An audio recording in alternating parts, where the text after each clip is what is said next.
Hello दोस्तों, welcome in study जी के platform में। आज हम इकोनॉमिक्स से रिलेटेड मोस्ट इंपॉर्टेंट क्वेश्चन देखेंगे जो आपके एग्जाम की दृष्टि से वेरी इंपॉर्टेंट होंगे। तो तृतीयक क्षेत्र से संबंधित नहीं है, कौन सा मद तृतीयक क्षेत्र से संबंधित नहीं है? ऑप्शन है बैंक, वास्तुक जायदाद, सामुदायिक सेवा या निर्माण। तो अर्थशास्त्र में 3 क्षेत्र होते हैं, प्रथम क्षेत्र, द्वितीय क्षेत्र और तृतीय क्षेत्र। तो तृतीय क्षेत्र में जो संबंधित नहीं वे है निर्माण। निर्माण क्या है? वे आपका द्वितीय क्षेत्र से संबंधित है। और जो प्रथम क्षेत्र होता है वह कृषि से संबंधित होता है। किससे संबंधित होता है? कृषि से। और द्वितीय क्षेत्र जो होता है जो वह उद्योग से संबंधित होता है। और जो तीसरा क्षेत्र होता है वह सेवाओं से संबंधित होता है, जैसे बैंक है, वास्तुक जायदाद है या सामुदायिक सेवा, ये सब सेवाएं हैं। तो ये आपको क्लियर हो गया होगा। नेक्स्ट देखते हैं कि मुद्रास्फीति को रोका जा सकता है। ऑप्शन है बजट द्वारा, प्रत्यक्ष कराधान में वृद्धि करके, सरकारी व्यय में कटौती द्वारा या उपरोक्त सभी के द्वारा। तो मुद्रास्फीति क्या होता है? मुद्रास्फीति के अंतर्गत मार्केट में मुद्रा की पूर्ति ज़्यादा हो जाती है, तो इसे मुद्रास्फीति कहते हैं। तो इसको सरकार द्वारा कैसे रोका जा सकता है? तो इसके लिए सरकार बहुत से उपाय अपनाती है। तो उन उपायों में पहला उपाय है कि सरकार बजट बनाता है और उसमें क्या करता है सरकार टैक्स में वृद्धि कर देता है। टैक्स में वृद्धि करने से क्या होता है, जो मार्केट में ज़्यादा मुद्रा है वो सरकार के पास रह जाती है और जो सरकारी खर्चें होती है उसमें कटौती की जाती है। तो सरकारी खर्च में कटौती करने से भी मार्केट में मुद्रा का प्रवाह या फ्लो नहीं हो पाता। तो ये जो मुद्रास्फीति को रोकने का उपाय है वे उपयुक्त सभी के द्वारा होता है। अच्छा, आरबीआई जो है आपका केंद्रीय बैंक है। क्या है? केंद्रीय बैंक। इसे बैंकों का बैंक भी कहा जाता है। नेक्स्ट क्वेश्चन है कि आबिद हुसैन कमेटी किस क्षेत्र के लिए बनाई गई थी? ऑप्शन है लघु उद्योग, रेलवे, दूरसंचार या पूंजी बाजार। तो आबिद हुसैन कमेटी जो संबंधित थी वे था लघु उद्योगों से संबंधित थी ये। नेक्स्ट क्वेश्चन है कि विश्व व्यापार संगठन WTO का कब अस्तित्व आया? विश्व व्यापार संगठन WTO कब अस्तित्व में आया? ऑप्शन है 1 जनवरी 1993 में, 1 जनवरी 1994 को, 1 जनवरी 1995 को या 1 जनवरी 1996 को। तो WTO जिसे वर्ल्ड ट्रेड ऑर्गेनाइजेशन कहा जाता है, ये जो अस्तित्व में आया था ये आया था 1 जनवरी 1995 और उसका मुख्यालय कहाँ पे? वाशिंगटन DC में है। नेक्स्ट क्वेश्चन है कि भारत में वित्त आयोग के गठन का प्रावधान संविधान के किस अनुच्छेद में है? ऑप्शन है अनुच्छेद 256, अनुच्छेद 280, अनुच्छेद 293 या अनुच्छेद 356। तो भारत में वित्त आयोग का गठन का जो प्रावधान है संविधान के अनुच्छेद के अंतर्गत वह अनुच्छेद है ऑप्शन नंबर बी 280 के तहत भारत में वित्त आयोग का गठन किया जाता है। नेक्स्ट क्वेश्चन है कि भारत में राष्ट्रीय आय समंकों का आकलन किसके द्वारा किया जाता है? नीति आयोग, भारतीय रिजर्व बैंक, केंद्रीय सांख्यिकी संगठन या वित्त मंत्रालय। तो भारत में राष्ट्रीय आय समंकों का जो आकलन करता है वे करता है केंद्रीय सांख्यिकी संगठन। इसका नाम है CSO, शॉर्ट में स्वीकार किया जाता है CSO। नेक्स्ट क्वेश्चन है कि नीति आयोग के प्रथम उपाध्यक्ष हैं। नीति आयोग के प्रथम उपाध्यक्ष हैं। ऑप्शन है अशोक चावला, रंजीत सिन्हा, अरविंद पनगड़िया या दिलीप त्रिवेदी। तो नीति आयोग के जो प्रथम उपाध्यक्ष थे वे थे अरविंद पनगड़िया थे। और नीति आयोग की जो अध्यक्ष होते हैं वे देश का प्रधानमंत्री होता है। कौन होता है? देश का प्रधानमंत्री होता है। क्वेश्चन नंबर 8 है कि नीति आयोग का गठन किया गया था किस वर्ष? ऑप्शन है 1 जनवरी 2015 को, 1 जनवरी 2014 को, 15 अगस्त 2015 को या 2 अक्टूबर 2015 को। नीति आयोग को जो गठन किया गया था वो किया गया था 1 जनवरी 2015 को किया गया था। नेक्स्ट क्वेश्चन है कि राष्ट्रीय कृषि और ग्रामीण विकास बैंक की स्थापना किस समिति के सिफारिश के आधार पर की गई थी? राष्ट्रीय कृषि ग्रामीण विकास बैंक को शॉर्ट कहा जाता है नाबार्ड, NABARD, नाबार्ड कहा जाता है। तो इसकी सिफारिश किस समिति के आधार पर की गई थी स्थापना? ऑप्शन है लोक लेखा समिति, CW रमन समिति, नरसिम्हा समिति या इनमें से कोई नहीं। तो इसका सही ऑप्शन हो जाएगा option number B, CW Raman समिति द्वारा नाबार्ड की स्थापना की गई थी और नाबार्ड की जो स्थापना हुई थी जुलाई 1982 में हुई थी। कब हुई थी? जुलाई 1982 में। अगला क्वेश्चन है कि कुटीर ज्योति योजना के से निम्नलिखित में से कौन सा कार्यक्रम संबंधित है? ऑप्शन है ग्रामीण क्षेत्र में कुटीर उद्योगों को प्रोत्साहन देना, ग्रामीण बेरोजगार युवकों को रोजगार दिलाना, या ग्रामीण क्षेत्र में गरीबी रेखा से नीचे जीवन यापन करने वाले परिवारों को विद्युत उपलब्ध कराना है। तो कुटीर योजना का मुख्य उद्देश्य जो था, कार्यक्रम जो संबंधित था, वह था ऑप्शन नंबर सी, ग्रामीण क्षेत्र में जो गरीब रेखा के नीचे जीवन यापन कर रहे हैं लोग उनको विद्युत उपलब्ध कराना था। क्वेश्चन नंबर 11 है कि भारत की राष्ट्रीय आय की गणना की जाती है।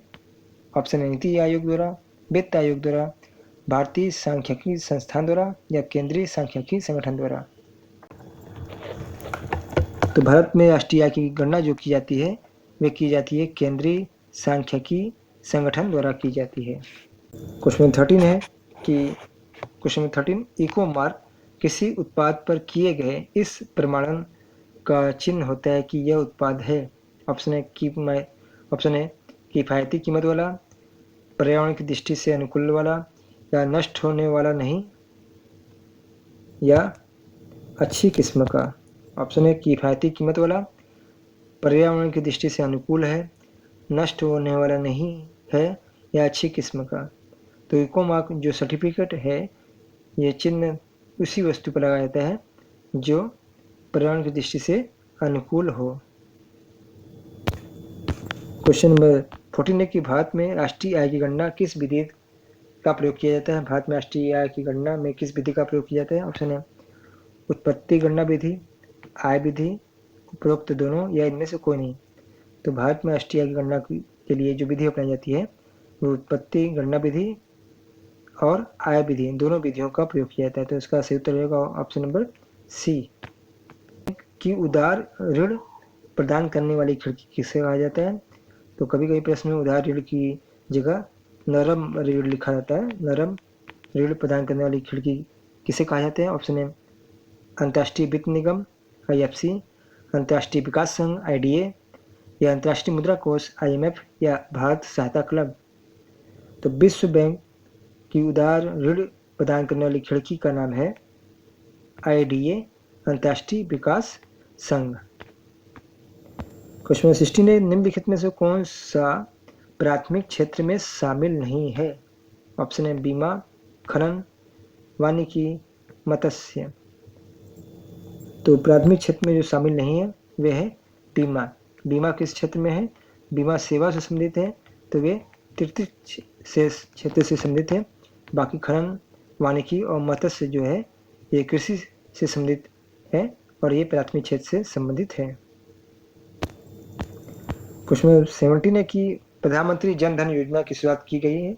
ऑप्शन है जनवरी 2014 में, मार्च 2014 से, अगस्त 2014 में, या अक्टूबर 2014 में।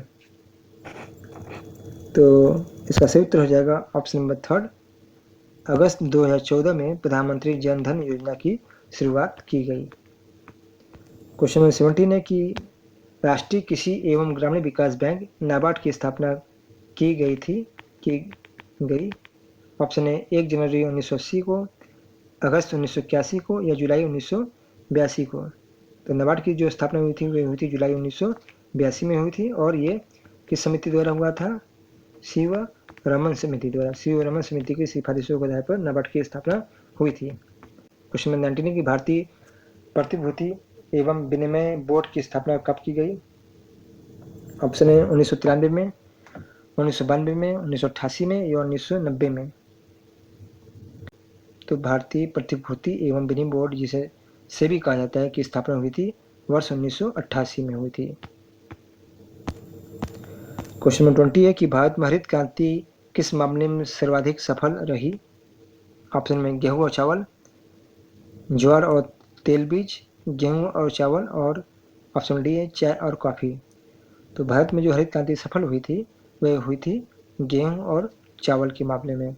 और हरित क्रांति जो प्रारंभ किया गया था वह तीसरी योजना के अंतर्गत प्रारंभ किया गया था। किस योजना के अंतर्गत? तीसरी योजना के तहत। क्वेश्चन नंबर 21 है कि आर्थिक नियोजन विषय है। आर्थिक नियोजन विषय है संघ सूची में, राज्य सूची में, किसी विशेष सूची में सम्मिलित नहीं है या समूर्ति सूची में। तो आर्थिक नियोजन जो विषय वस्तु है वे समूर्ति सूची में सम्मिलित है और समूर्ति सूची में आपका शिक्षा भी सम्मिलित है। क्वेश्चन नंबर 22 है कि सार्वजनिक क्षेत्र से क्या तात्पर्य है, पब्लिक सेक्टर से क्या तात्पर्य है। ऑप्शन ए वाणिज्य एवं व्यापार पर सरकार का स्वामित्व, वाणिज्य एवं व्यापार पर निजी स्वामित्व, वाणिज्य एवं व्यापार पर धनिकों का स्वामित्व, या वाणिज्य एवं व्यापार पर मौलिक रूप से निजी स्वामित्व जिन्हें सरकार ने ले लिया है।